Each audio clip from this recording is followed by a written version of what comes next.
Isdang parang parot, sila May naisip ako.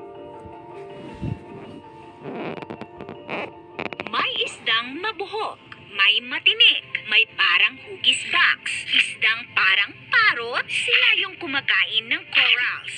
Dinudumi nila at nagiging puting buhangin. Tingnan nyo naman ang isang ito, parang bato lang. Napakadelikado daw ng isdang ito. May matutulis itong spine na nakakalason at nakakamatay. Kulay blue ang spine nito kung saan lumalabas ang venom. At kapag natinig ka o naapakan mo ito, ay sobrang sakit daw ang mararamdaman mo. Ang isang ito naman ay parang may bukol sa ulo. Kinis pa nga ng isang diver. Nakakapag-switch daw ito ng gender from babae to lalaki. Ang isdang ito naman ay napaka-creepy. Kung kakaiba ang itsura ng isang ito, itong susunod ay ang natatangi sa lahat. Ito lang naman ang kinoronahan bilang pinakapangit na hayop sa mundo. Ito ang blobfish. Ngunit alam niyo ba na hindi naman talagang natural na pangit ang isdang ito? Paano nga ba ito nangyari?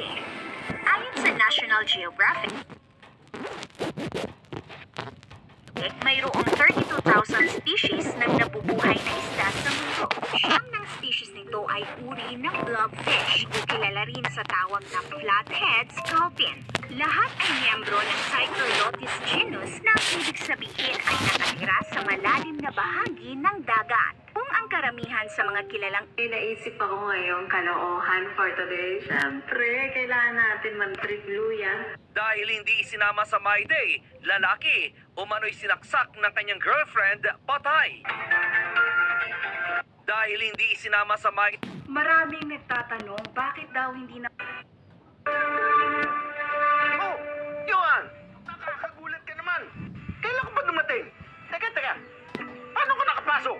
May susi ka ba? Lumipad ako. Dumaan ako sa bintana sa taas. Nagamit ko na rin yung pagiging aswang ng family natin. Piloso pa talaga tong batang to. Hindi nga! Paano ka nakapasok? Ano nga to? Ano pasok? Uy, Johan!